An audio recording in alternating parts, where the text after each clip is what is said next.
आमाच्या विशेष बुलेटिनमध्ये आपलं स्वागत आहे. पाहूया विशेष बातमी. सोलापूरचे जिल्हाधिकारी कुमार आशीर्वाद यांनी अनगर नगरपंचायत आणि मंगळवेढा नगरपालिका निवडणूक प्रक्रियेला स्थगिती आदेश दिले आहेत.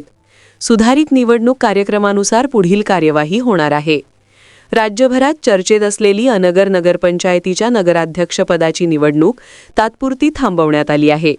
जिल्हा निवडणूक अधिकारी तथा जिल्हाधिकारी कुमार आशीर्वाद यांनी या संदर्भात आदेश जारी केले. उज्ज्वला थिटे यांचा अर्ज छाननी दरम्यान अपात्र ठरल्याने भाजपच्या प्राजक्ता अजिंक्य राणा पाटील यांची नगराध्यक्षपदी बिनविरोध निवड झाल्याची घोषणा करण्यात आली होती. माजी आमदार राजन पाटील यांच्या सुपुत्र बाळराजे पाटील यांनी थेट उपमुख्यमंत्री अजित पवार यांना दिलेल्या खुल्या आव्हानानंतर ही निवडणूक अधिकच गाजली. आता सुधारित कार्यक्रमानुसार अनगरमधील संपूर्ण निवड प्रक्रिया पुन्हा राबवली जाणार आहे.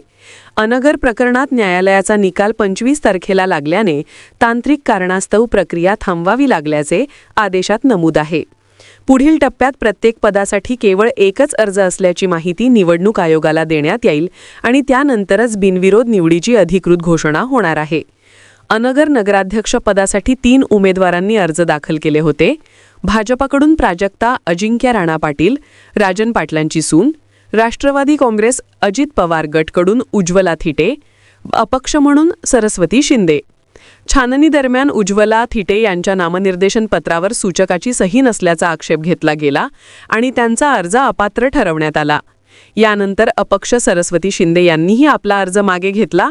परिणामी प्राजक्ता अजिंक्यराव पाटील यांची बिनविरोध निवड जाहीर झाली होती. जिल्हाधिकाऱ्यांच्या स्थगिती आदेशामुळे आता या संपूर्ण प्रकरणाला नवा कलाटणी मिळाली असून उज्ज्वला थिटेंना दिलासा मिळण्याची शक्यता व्यक्त केली जात आहे. बातमीला लाईक करा, शेअर करा. अशाच ताज्या बातम्या व नवीन अपडेट्ससाठी आमा चॅनलला सबस्क्राईब करायला विसरू नका.